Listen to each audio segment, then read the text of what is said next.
So welcome to Lucy Betteridge-Dyson. I've known Lucy for a number of years now, and she is literally a star of stage and screen.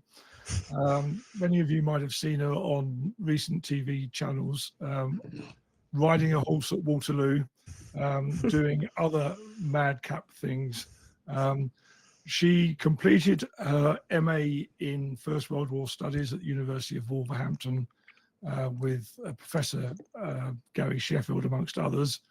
And having only recently given birth to her son, Teddy, has decided that now is a good time to start a PhD, having also just published a book, more about which we will learn later. So with that introduction, Lucy, I'm going to put your slides up. I'm going to leave the stage, and then I will come back at the end to moderate the Q&A session.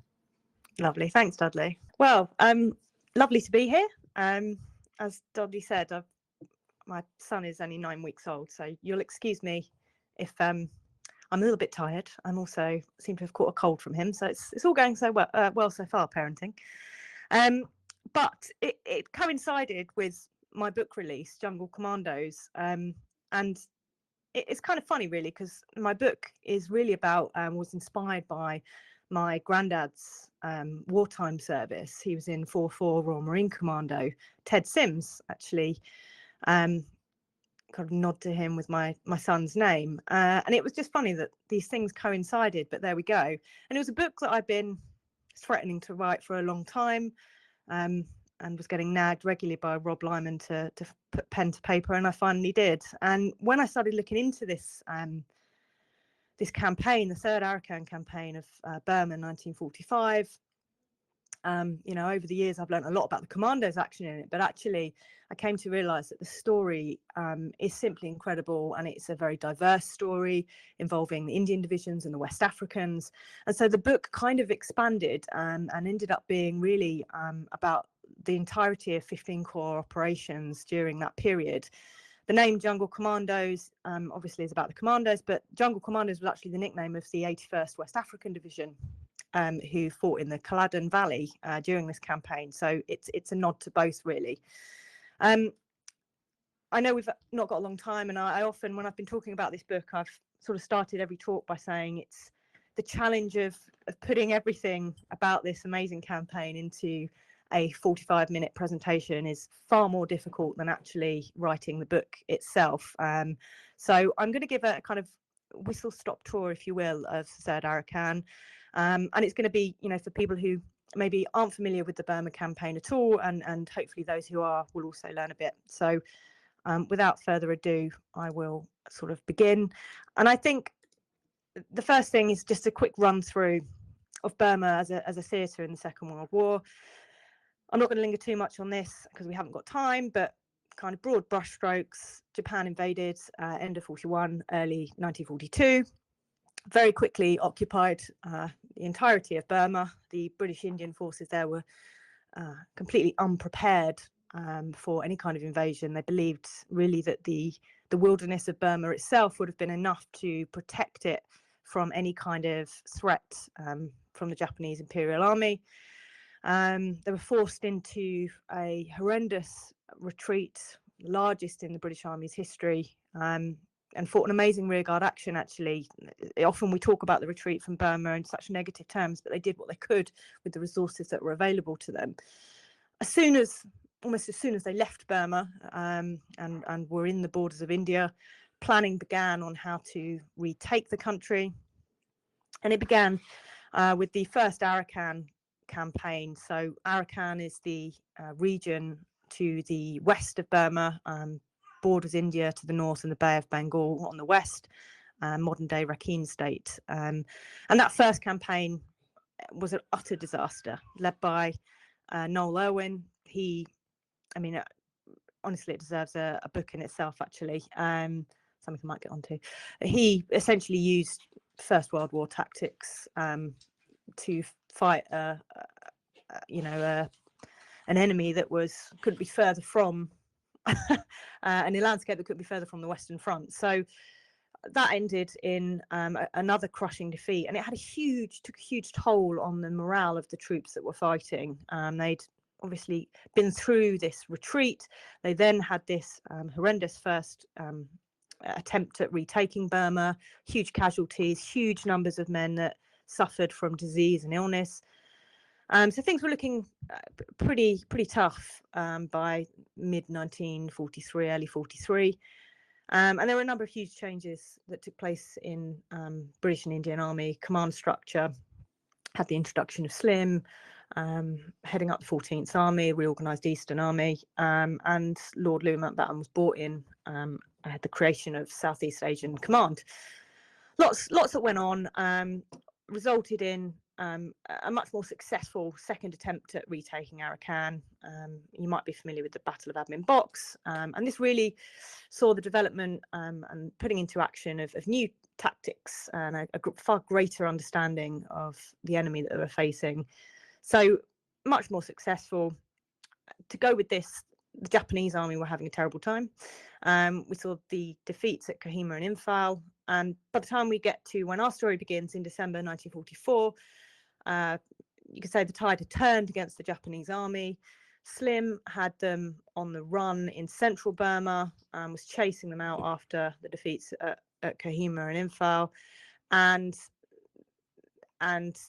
Arakan came back onto the cards essentially, and how the British Army would retake that area of Burma. And you might be asking why was it important if Slim was already after the Japanese in central Burma and pushing down to Rangoon? Why did we care about Arakan? Well, quite simply, it was a matter of logistics.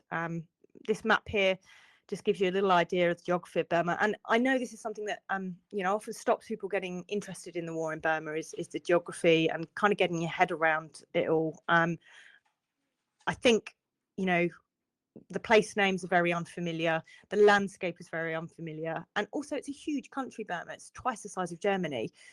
It's not just jungle, it's mountains, it's open paddy fields, it's open plains, it's swamps, it's got a bit of everything in it. And I think that's really important to stress, because I think often we've just got this idea of just the jungle, and that's not the case. It was actually far more complicated than that. The social background in Burma was very complicated as well, had lots of different tribes. It's an area of Southeast Asia that had been fought over and ruled by many different kingdoms over the centuries. So all of that made it a melting pot for different religions and a very diverse environment, made it a very complicated place to wage war. Arakan was important because it had airfields and ports that would allow the 14th Army in central Burma to push down to Rangoon. The red line on the map showed the limit of their air supply from Kohima. It took them down to around about Mandalay, no further. The purple and blue lines would show the limit of the air supply if the airfields at Akyab and Ramri Island in Arakan were captured and put into use by the Allies. So you can see that would allow the 14th Army to reach Rangoon sufficiently supplied, because overland supply just wasn't possible in Burma. So that was the reason why it was such an important area. The task of retaking Arakan was given to 15 Corps. They were actually operating independently. They were not part of 14th Army at this point. They were reporting directly to SEAC. And the reason for that was simply to relieve admin pressures on 14th Army. They had enough to deal with. 15 Corps was led by Christensen, Sir Philip Christensen. He was an interesting character, teetotaler, interesting relationship with the truth in some of the accounts that he's given on things. I'm not sure, from reading a lot about him and his accounts, I'm not sure whether it was a deliberate thing or whether it was just, he just remembered himself in very good terms, kind of accidentally. It's a bizarre one. But he had a very personal connection to the Burma campaign. His son was killed in 1942. And so he was a very determined man, a very good commander, actually, for all his kind of personality quirks. And 15 Corps was a very diverse corps. The 26th Indian Infantry Division had some experience. They'd been involved in the second Arakan campaign. Their comrades, the 25th Indian Infantry Division, had very limited experience. They were a newly raised division, originally tasked with defending the borders of India. So they weren't originally going to be going into Burma.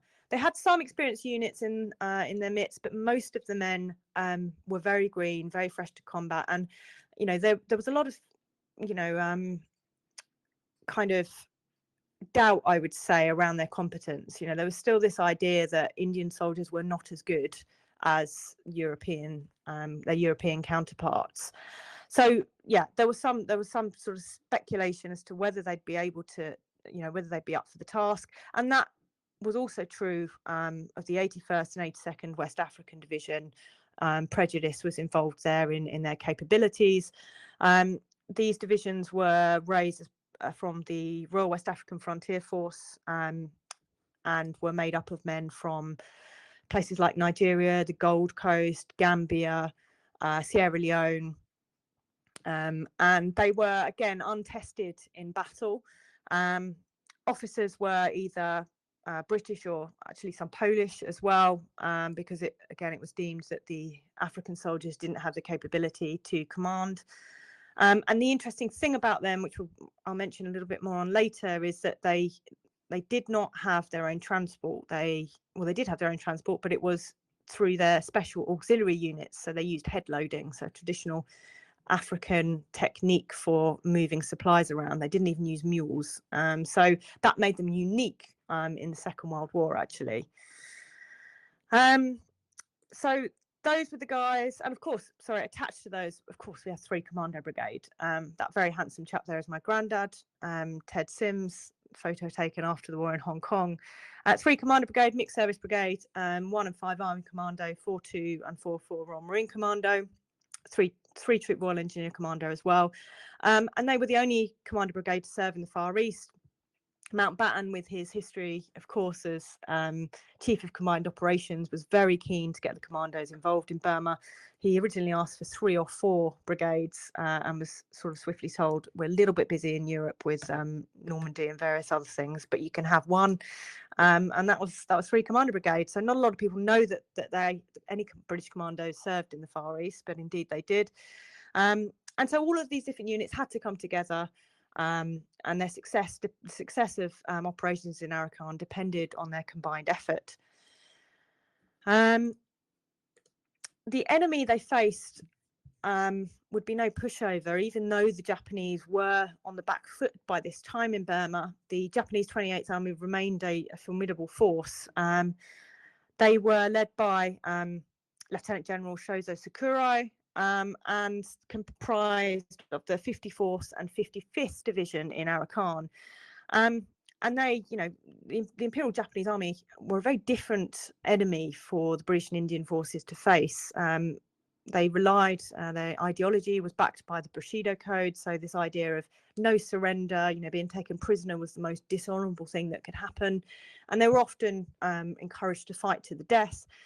The tactics they used were, again, something that the Allies had to get their head around very, very quickly, and completely failed to do so in the first Arakan campaign. They relied on lightly armed, very rapid manoeuvring forces. So sort of speed and decisiveness was really key to what they did with these rapid outflanking manoeuvres to kind of cause panic among their enemy. And they were, you know, masters of jungle. Of jungle craft and the terrain in Burma they had much longer to get to grips with. So it was all about surprise, momentum, overwhelming the Allies, and this was something, fortunately, by 1944-45 that the Allies had more or less gotten to grips with. But it took a lot to get to that point, and to break this idea of the Japanese super soldier, which had been, you know, kind of cemented in men's minds from the horrific defeats of 42 and 43. General Christensen's plan for neutralizing this very determined enemy was fairly simple. I've got a little map here. It came in the sort of form of a 3-pronged thrust, if you will, and it began with Operation Romulus in December 1944. His idea was to send the 25th Indian Infantry Division down the western coast in 2 prongs. Each brigade would advance south down the Mayu Peninsula in Arakan. They were separated by a mountain range, and the idea was to move quickly down there to get to the tip of the peninsula, Foul Point. In the meantime, protecting their flank would be the West Africans, the dotted line on the map, and they would travel down the Culloden Valley, the valley of the River Culloden, to provide protection to this main advance. The 82nd West African Division would sort of connect the two, so they would start with supporting the 25th Indian Division and then split off and peel to meet the 81st at the ancient Arakan capital of Myeonghong. I think, what's important to note at this stage is that the operation in Arakan was very fast moving, very rapidly developing. So this initial plan changed frequently, and it was kind of unknown how long it would take for this all to unfold and what would come next. So they'd originally planned with reaching Foul Point and taking Akyab, which you can see at the very bottom of the map, by February 1945. That was the kind of the loose idea, because they didn't really know the strength of Japanese dispositions in the area.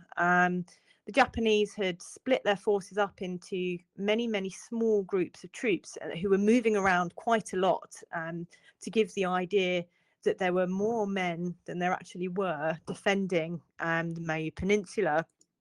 And that advance, which I've just zoomed into here, of the 25th Indian Infantry Division, officially began in December, but early kind of preparatory operations actually began just after the monsoon. The Ace of Spades, as they were known, worked quite closely with clandestine outfits like V-Force to kind of try and gather as much information as possible before the main advance began. Among the kind of preliminary work was clearing the hills between Mongdor and Busadong. This was very, very difficult work. They were defended very heavily by the Japanese, and there were so many incredible stories, I just don't have time to go into today, but one that I wanted to highlight was the vicious fight for 2 hills, Hill 1433 and Tiger, by 3rd Battalion 2nd Gurkha Rifles. These men were probably one of the few very experienced units among the 25th Indian Infantry Division, veterans, of course, of Wingate's first Chindit operation. But they endured 4 days of incredibly tough fighting to take these hills, which needed to be secured in order to protect the advance when it began. Otherwise, they would have, the 25th Indian Infantry Division would have been completely overlooked when they began their move from Mongdor down the western coast. 4 days of bloody fighting, hand-to-hand combat.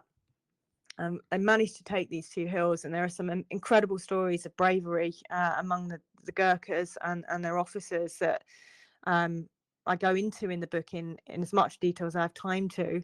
I've got this incredible photo as well that I managed to find on eBay, and this is actually after one of the battles, securing one of the hills, and it gives you just a sense of the environment that these men were fighting in. A lot of it, these hills were covered in kind of a bamboo scrub, or they were heavily wooded.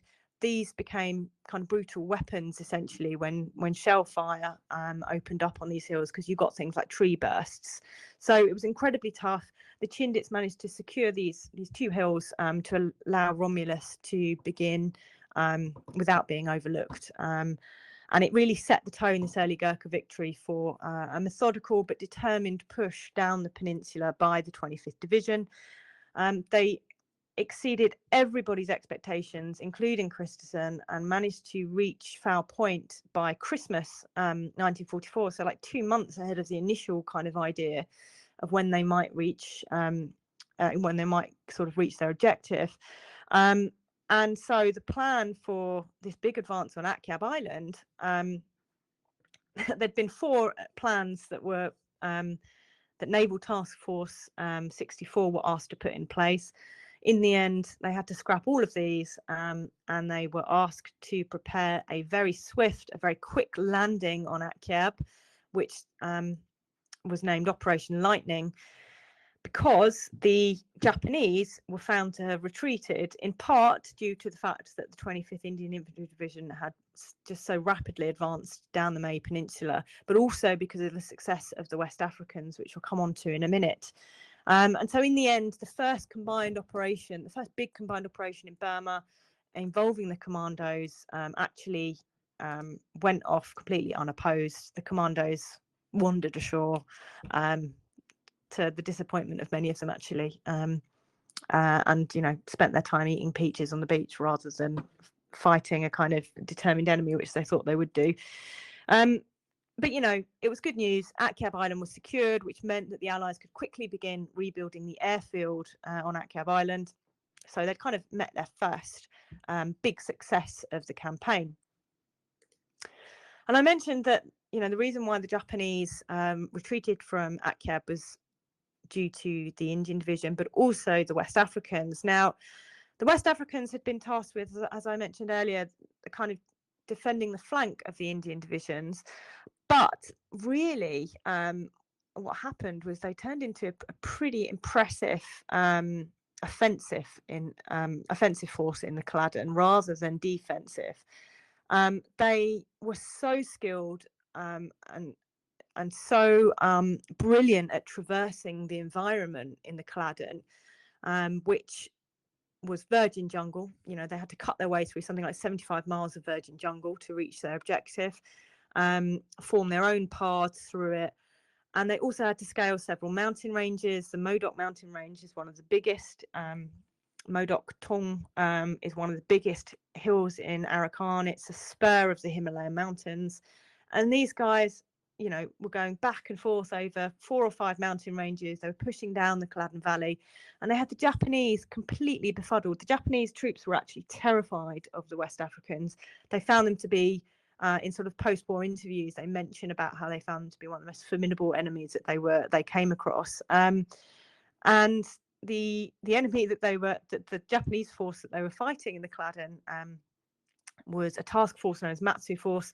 They were under General Koba, who was a very, very experienced Japanese commander. So that kind of speaks towards the skill of these soldiers. And they managed to smash their way down the Culloden. And so it ended up, rather than a defensive thing, being very much an offensive thing. And what happened was the Japanese were so under pressure by the West Africans that they were at risk of being cut off in the Malay Peninsula. So they had to pull their troops back from that western side of Arakan to avoid being cut off completely.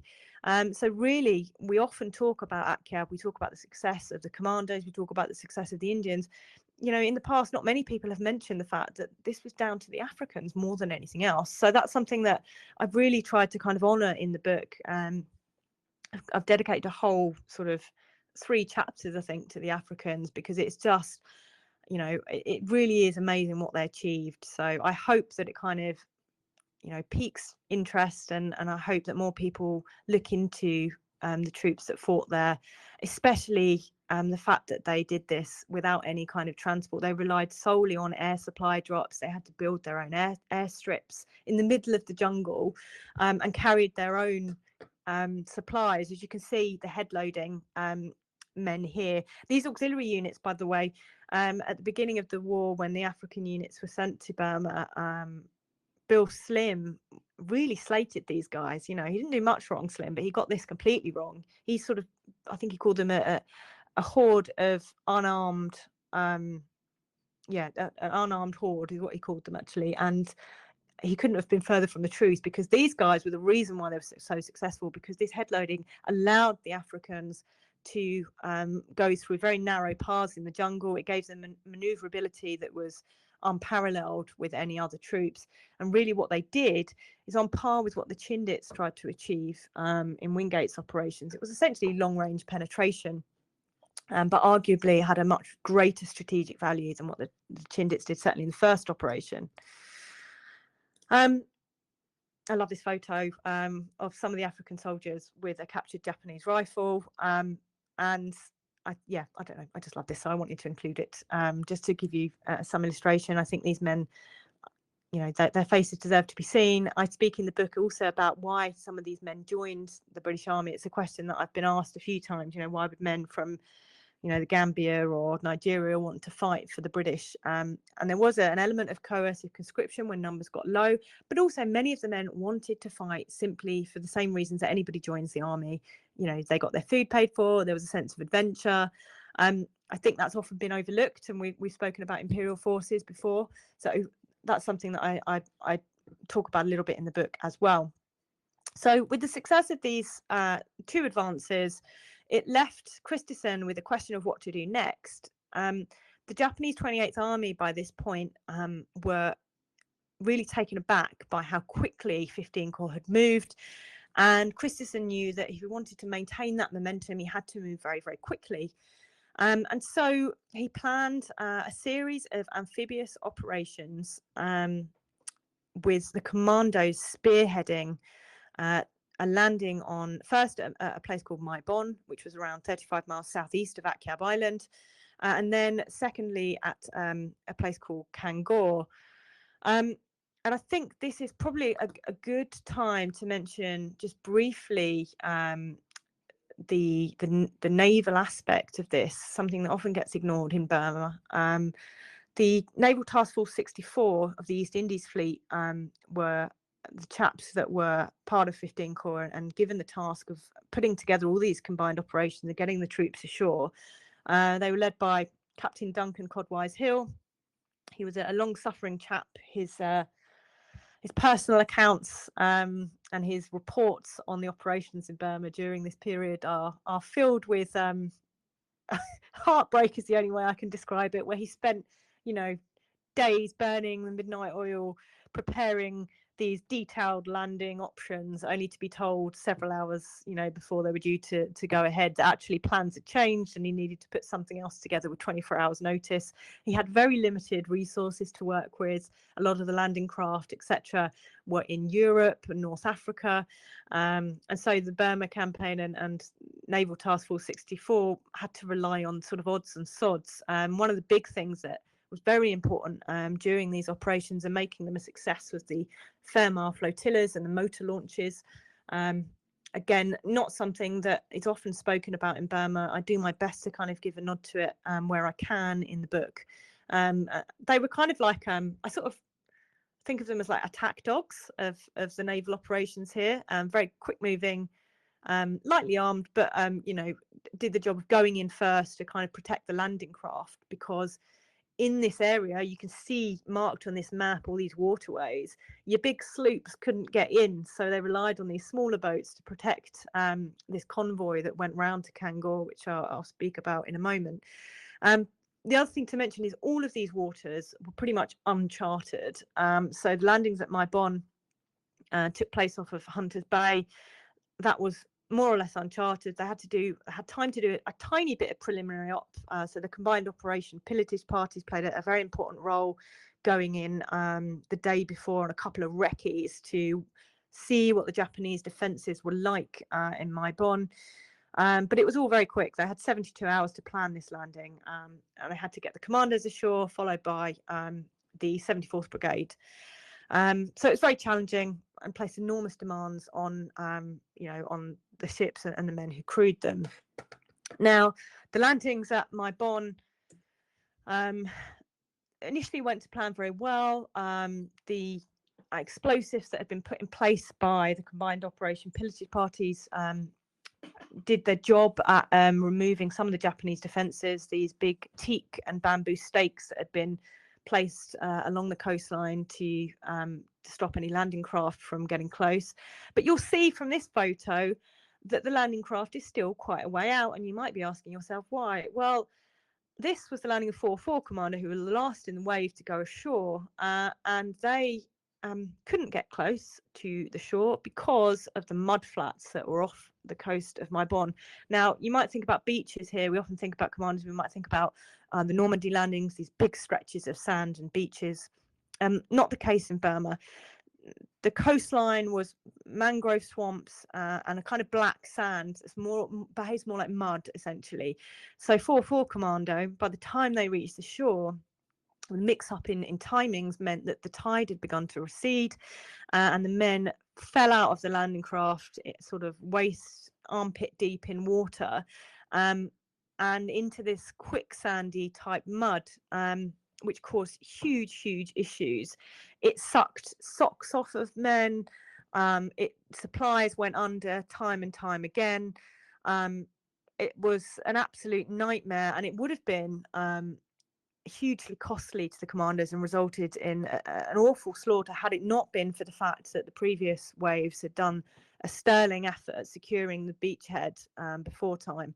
The very last man that made it ashore from 4-4 Commando some 4 or 5 hours later was a subaltern who was plastered in mud and completely naked. And I mean, many of the men, just to kind of put in context a little bit further about how difficult this landing was, many of the men that got to shore were in tears. And that's saying something when you consider these are young, fit commandos. They were utterly exhausted. Supplies were completely ruined. Their weapons were covered in mud. So it was a real awful situation, but a real test of the discipline of the commandos as well. Over the following days, the commandos managed to work their way up the Maibon Peninsula.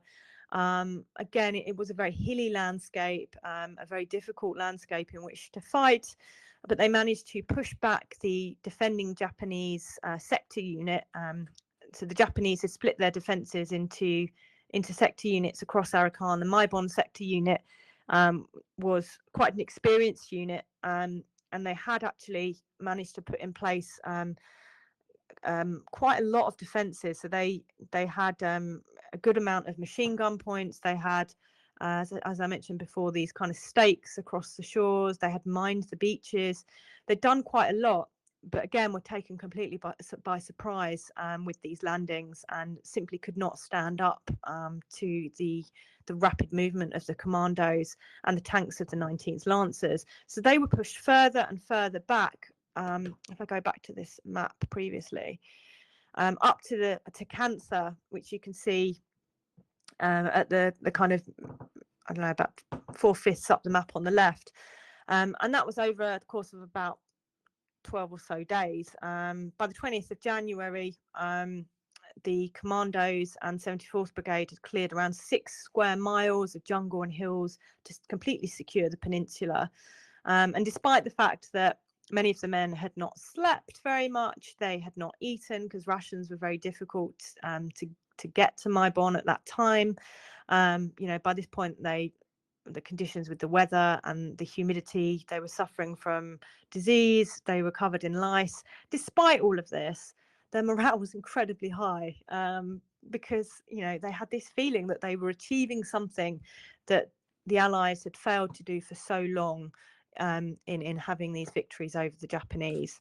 So now 15 Corps had this kind of strategic foothold behind the Japanese in Arakan, and the stage was set for this attack on Kangor, which you could see towards the top right of the map.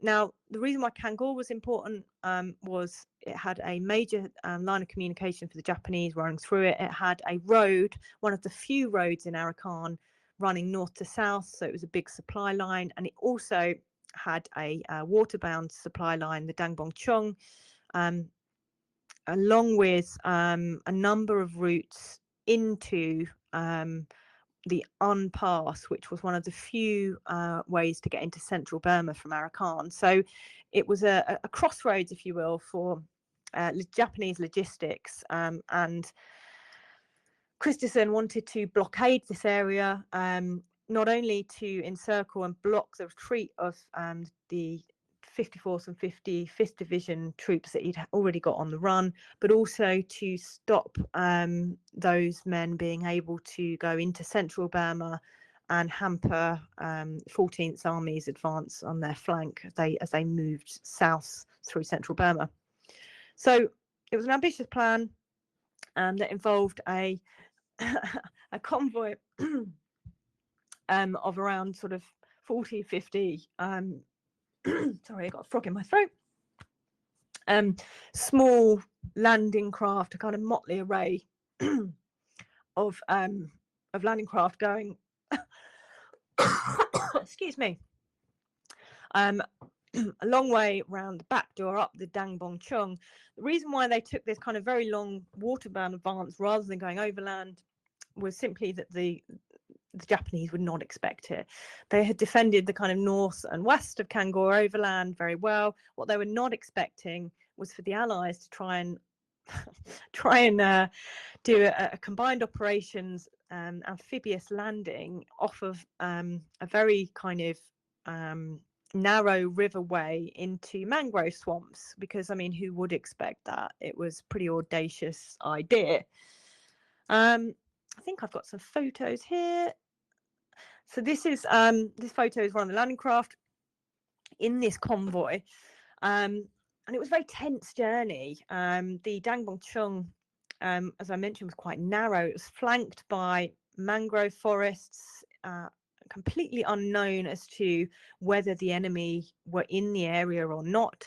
So troops, as you can see here, defended these landing craft best they could. They were supported by the motor launches as well, the Fairmar flotillas, and they had to move in absolute silence. And you can imagine how difficult it must have been with the noise of the jungle surrounding them as they made this approach that took, you know, well over an hour to reach their jumping off point.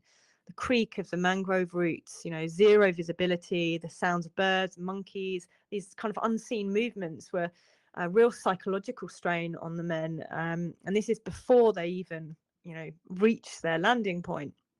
After several hours, they reached their landing zones, to, I call them beaches, but they're not really beaches. I've got a photo of one of the landing zones here, after it's been secured, obviously. And they were tasked with pushing inland very, very quickly, because there was zero cover in this area. So you can see here, these Thames Beach and Hove Beach are the two landing points, and they had to secure very rapidly several features, the most notorious of which, Hill 170, people may have heard of, but there were many others. Pinner was the one that 4-4 Commando were tasked with securing. And for me, that this is probably the most important one, because it was where my granddad saw, you know, some of the most vicious fighting that he encountered and was injured by a shell landing next to him. So, you know, it was a very, very difficult and skilled operation that they had to undertake here, because they had to move very, very quickly.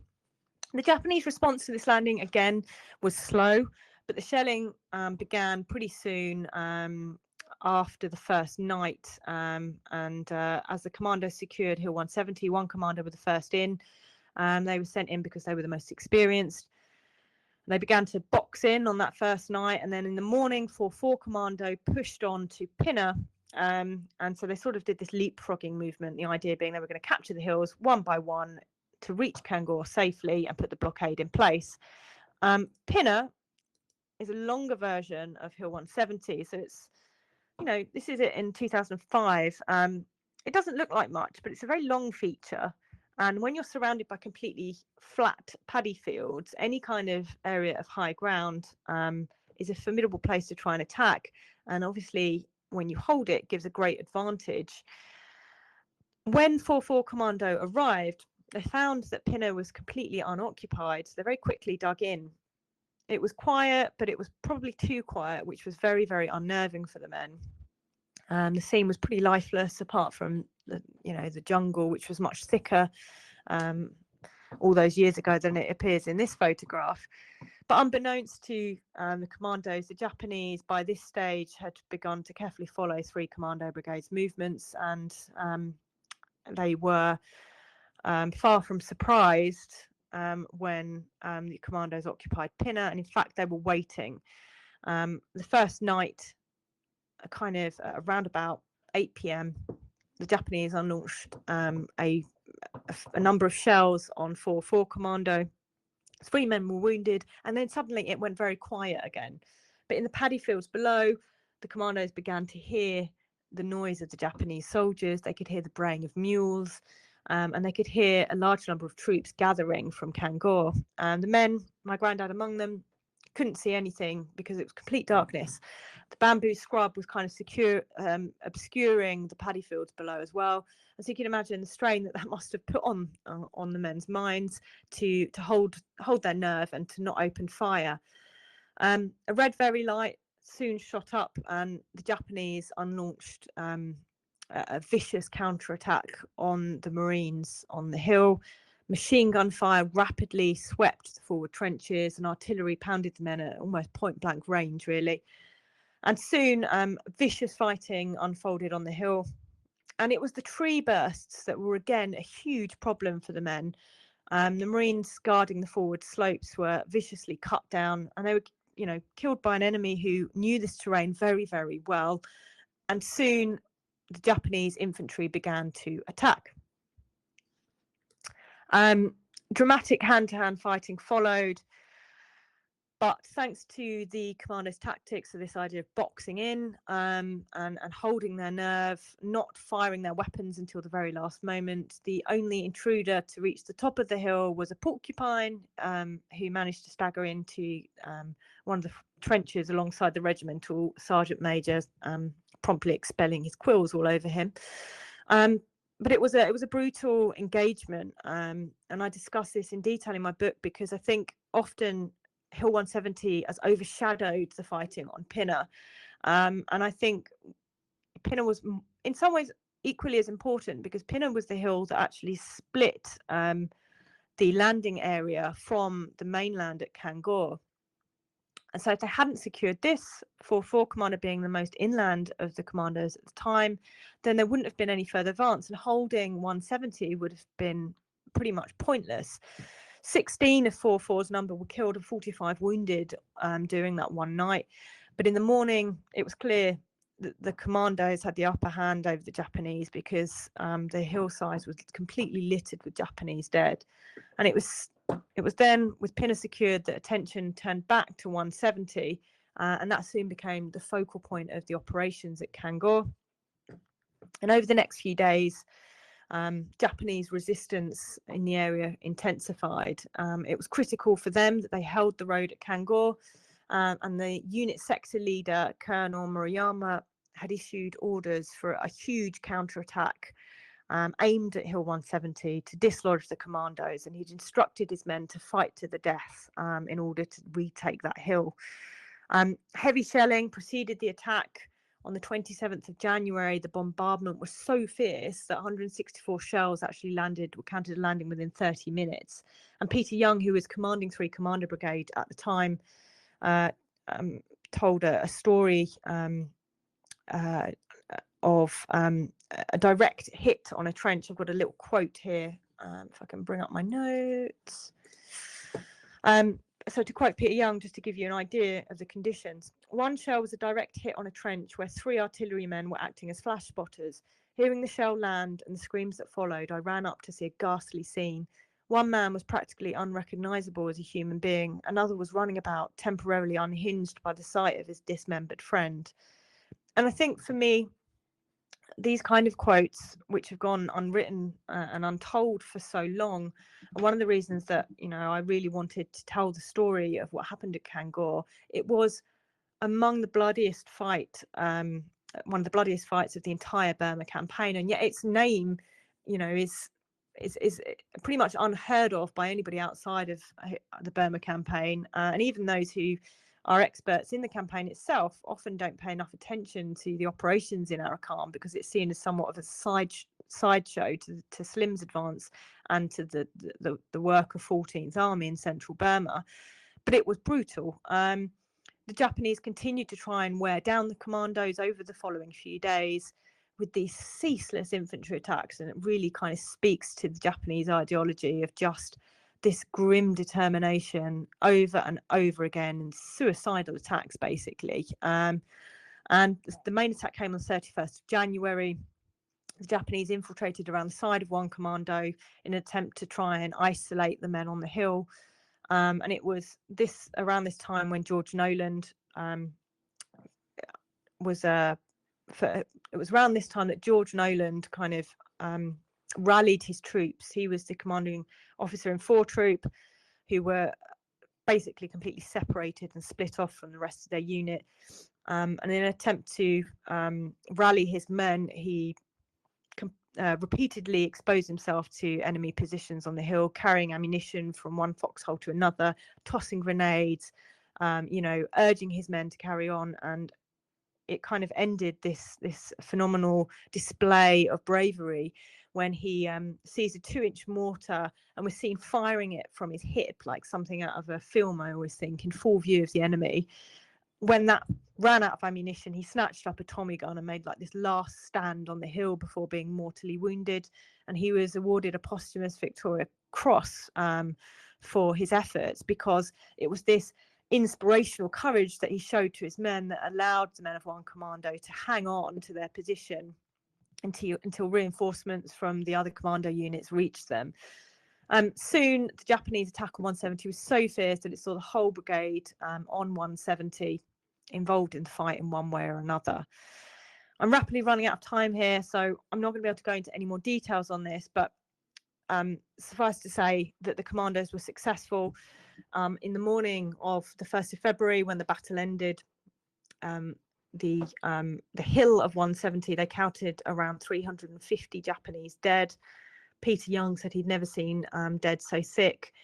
I think in the days following, the number rose to around 700, to give you an idea of the intensity of the Japanese attack that the commandos defended.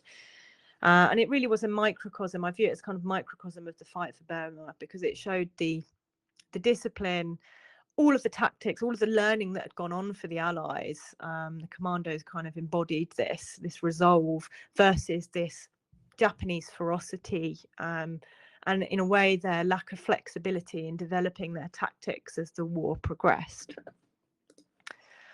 General Christensen, there's just a photo here of them, the side of 170, actually, the men rushing supplies up, to give you an idea of how steep it was and how little infrastructure there was around. General Christensen kind of summed it up best with his quote at this quote here, his message for 3 Commando Brigade: "Through your exploits at Akyab, Maibon and Kangor, and the valuable reconnaissance which you have made along the Arakan coast, you have gained a reputation throughout the Corps for indifference to personal danger, for ruthless pursuit and success, and for resourceful determination in adversity, which has been a source of inspiration to your comrades in arms." And it's true. They'd built an incredibly strong relationship with the men of the 25th Indian Infantry Division. There was a lot of mutual respect there. 3 Commando Brigade lost 45 men in the operations at Kangor, 90 wounded, and many of the casualties were, these kind of isolated, heroic acts. Men going forward alone, defending positions, fighting 1-on-1 or 1-on-10, in 1-on-100 in some cases. I mean, I sound like I'm exaggerating, but I'm really not. And I urge you to kind of, even if you don't buy my book to learn about this, to look into the fighting at Kangor, because the numbers involved are really, really astonishing. Once the Hill 170 had been secured, other units from the Indian Division, so the 53rd Brigade, who had by now reached Kangor, began to work to clear the other smaller hills in the vicinity. Again, that's something that we mustn't forget. It's not just about the commandos. It really was a collaborative effort for 15 Corps.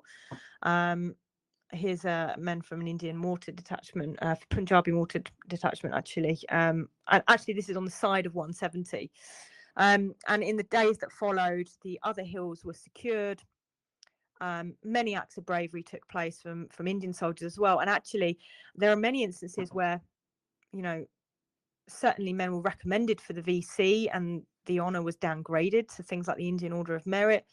And it highlights this kind of injustice that there was towards Indian and African troops during the war, and kind of brings up that idea. I saw somebody talking about Paddy Mayne and whether he should be given a posthumous VC, and all this kind of stuff. And I often think, well, how many times could we say that happened during the war? Just because Paddy Mayne is a name that we're familiar with, actually, this went on time and time again.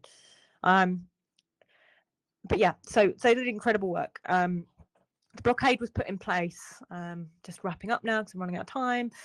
And the battle was over pretty much by the 18th of February. It lasted about 22 days. Japanese losses were between 2,000 and 3,000. They lost 4/5 of their force that was engaged in the battle, so huge numbers compared to Allied casualties of around 600. The Japanese also lost a huge number of guns, patrol boats, and it really was a decisive blow in the campaign in Arakan. By the spring of 1945, Christenson's men had pretty much done everything that was asked of them. They'd secured the airfields, they'd secured the ports that were needed to allow Slim to push to Rangoon and to put in place Operation Dracula before the beginning of the monsoon in 1945. And actually, Operation Dracula was carried out, the landings at Rangoon was carried out by the 26th Indian Infantry Division. So that was kind of the last hurrah of the 15th Corps, which I love because it was like so well deserved for them. And yeah, it was an incredible campaign, not least for the infantry components, but also the naval, the air components, 224 Group RAF. They lost 78 aircraft in their support. The Navy fired something like 23,000 rounds. 54,000 men they put ashore during this period, so it was huge. 15 Corps lost in the entire campaign in Arakan something like 5,000 men, and this sacrifice is really what ensured that 14th Army could reach Rangoon, because it was what made their lifeline intact, essentially. So while Slim's triumph is celebrated, rightly so, we should never forget the men of 15 Corps, and that's really what I've tried to highlight in my book. They fought a relentless, resource-starved battle in some of the harshest conditions, and it was far more than the sideshow it's often made out to be. To finish, I just want to quickly share a couple of photos of the only time that men of 3 Commando Brigade have managed to go back to make a battlefield pilgrimage. I know we've got some battlefield guides watching, and of course Dudley will know the importance that visiting battlefields has and holds for veterans. My granddad actually organised this trip with the British Legion, and these men were in their 80s when they made the trip back to Burma. It was the heat of the summer.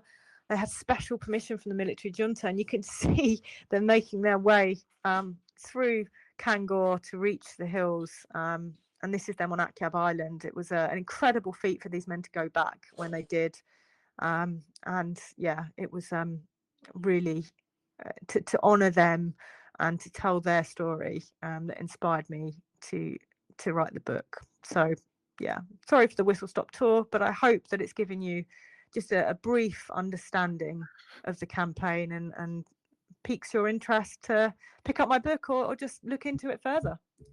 Lucy, thank you so much. I found those last two pictures really very poignant. Not only, of course, because it commemorates your grandfather, but we all acknowledge that those were brutal conditions in which to fight. They're brutal conditions in which an 80-year-old man should go back into, if you like. Yeah, I mean, it was crazy. I mean, my granddad very rarely spoke about the war in Burma. I think that's something that a lot of veterans of the Burma campaign shared, this kind of silence because of the things that they saw and endured. And the only time I ever really heard him speak about it was that trip. They had a little film crew follow them around, and the BBC made this little documentary that they never repeat on TV because for some, Burma's not trendy, is it? They don't put stuff on TV about the Burma campaign that often, and that's the only time I ever really heard him speak about it. And it was he said actually that so many of the men there were 18, 19, and they'd done their training in the Highlands of Scotland to then be thrown into the jungle. You can't imagine. Very, very difficult to imagine, I think. Before I go to the Q&A session, I've put in the link for next month's talk, because I'm aware that quite often people stay for as long as they can for the Q&As, but then we start to drop off. It's Dr. Kate Vigers who's going to talk to us about her book, Mission Europe, next month. It's not the first time that Kate has spoken to the Society, and so much as we have had this evening, you're going to witness a really interesting and good talk next month from Kate. but let's not detract from what we have just heard. I've got a couple of questions there, Lucy. You must tell me when you need to go. Okay. Yes, sure. But I wasn't quite clear from the start line. Were 25 Indian Army Division there on the Arakan, or did they have to make a landing for their start lines? So they were actually there in Arakan. The 25th Indian Infantry Division were there, and they were brought in just before the monsoon in 1944 to hold the line that had been established after the second Arakan campaign. And so they carried on essentially fighting during the monsoon on a very low level, but they carried on trying to gather intel, trying to work out the dispositions of the Japanese before the official start of the operation in December. But at the coastline of Arakan is very fractured. It's kind of ripped with all of these little inland tidal waterways. And so the amphibious hopping along the coastline was what was really required to kind of scoop behind the Japanese. But it was unexpected because it saw the development of Chong warfare, Chong being this kind of the Burmese term for these rivers and streams. And it was something that nobody had done before. It was completely new. Okay, thank you. Mark's asked this question. You've had very interesting things to say about the varied backgrounds of the units in the campaign. What about experience as another factor? By 1945, it has been a very long war with a variety of experiences for the British Army. Is there any sense that there were different cliques or schools of thought among the higher officers, say field officers onwards? Yeah, I mean, I think it's a great point. The development of tactics and ideas of how kind of if you go really high up about how the reconquest of Burma would be undertaken, I think was pretty clear. Mountbatten and Slim, although very different characters from very different backgrounds, had a very good working relationship, and they knew what they wanted to achieve. I think once you get lower down, Christensen knew what he wanted. He knew how he was going about it. What he didn't know was how it was going to unfold. Many of the units, as I mentioned, that were fighting in Arakan didn't have much experience, so there were this unknown entity as to how well the plan would go, when they would meet their objectives. So I think the other amazing thing I find about this is how flexible those commanding officers were, because it was very much seeing what happens tomorrow and going from there and having to change and adapt to overcome at very, very short notice. And there are many great commanders who names you just don't hear of. Loftus Tottenham, who commanded the 81st West African Division, absolutely phenomenal commander, but a name that nobody hears of. So I think there's so much more work to be done in researching that level of the Army command during that period in Burma, and also bringing that into sort of the public sphere as well, because we all know about Monty and kind of how many books have been written about that, and actually there's also these other amazing men who deserve to have their praises sung, I suppose. Yeah, I mean, you mentioned Peter Young, who is a most experienced commando officer. Yeah. I mean, Dieppe, Sicily, Normandy.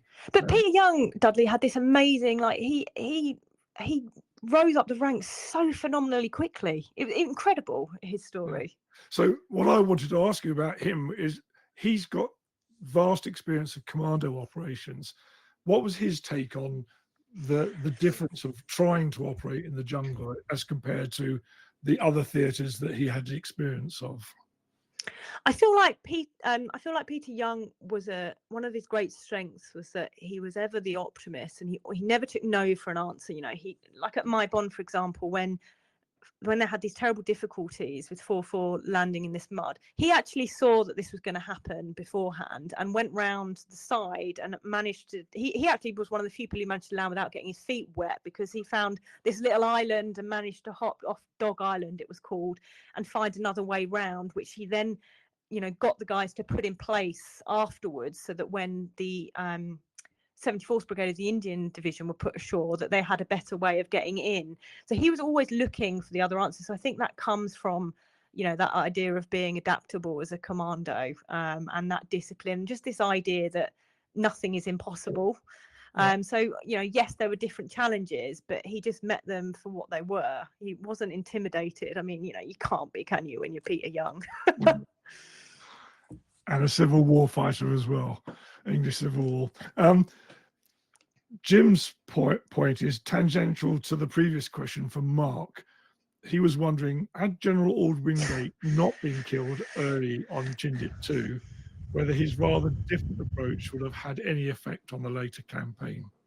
Not really. I don't think so, because I mean, the West Africans, essentially did what the Chindits were trying to do, in terms of how far they penetrated into the Japanese lines. They weren't there to cause trouble. They weren't there sort of in a regular warfare kind of manner, but what they actually achieved in terms of how deep they went into the jungle and how they had the Japanese completely befuddled and confused as to what was going on, speaks volumes, really. I mean, I think the Chindits were very, very brave men. I have, there's a lot of kind of debate around how strategically valuable their operations were. Counterfactual question. Could argue it either way, couldn't you? I don't know. Yeah, but it also goes to your point about the cult of personality, if you like, and the unsung hero, because here are people actually not heard of now, and yet they delivered the goods. Yeah. Whereas exactly, we've all heard exactly about the Chindits. Well, the Chindits were the most important thing in my view of the Chindits was the effect that their operations had on the morale of the troops. I mean, and we know morale is super important, but in terms of what they actually achieved militarily, there's a question mark for me. Okay, Neil has asked, where can we find any worthwhile oral testimonies archives for the Burma campaign? And do they include any of the Indian West African soldiers? It's a great question. Imperial War Museum has some wonderful resources as usual. I found it very, very challenging finding testimony from the West African troops themselves rather than their officers. They are there. They're in the archives at the Imperial War Museum. They're not digitized. You've got to go there, and they're mostly in letter form. But for a lot of the testimony for the West Africans, which unfortunately my budget for the book didn't reach to, is actually in places like Nigeria, and they have their own archives there. But the War Museum is a good place to start. Certainly you'll get a really good idea of what the men went through for many of their officers. But you might actually have to go and visit rather than have a look online. It's a great shame, of course, that the current situation in Myanmar militates against visiting these battlegrounds. 100%. But hopefully there will come a time when, well, it won't be me, Lucy, but it might well be you. Yeah, I to go there. It was a lifelong dream of mine to go there. I was too young in 2005 when my granddad went, and my uncle, who's a colonel in the army, was due to go with my granddad, but couldn't go. So my mum ended up going, bless her. And she was a bit, didn't really know much about things because granddad didn't speak about it. But now looking back, she said it's one of the most amazing things she's ever done, because no one's been able to get back there, because unfortunately Rakhine State is so very troubled, and all of that is a hangover from the Second World War. Unfortunately, desperately sad. So I've told you to turn the chat off, so you haven't had the opportunity to look at that, and I will send you the chat tomorrow, because there's been lots of lovely comments. People really appreciate hearing about that horrible phrase, the forgotten campaigns or the forgotten battles. Let's say the least exposed, if you like. I like that better. Yeah, because they're not forgotten in the minds of the veterans or their descendants. And those that we owe a great deal to people like you that take the time to do that research and write the book that exposes these stories to us. So, Lucy, on behalf of the Society of Army Historical Research, we thank you again for not only delivering the talk, but delivering the talk with all the trials and tribulations of a young baby. and we'll let you get back to Teddy. And I personally look forward to seeing you soon, very soon in the future. Thank you. Yeah, lovely to be here, and you know, happy to come back next year and do another Burma talk. Hopefully, maybe something in a bit more detail. Thank you, Lucy. Well, good night, everybody. Thank you for attending. Good night, all.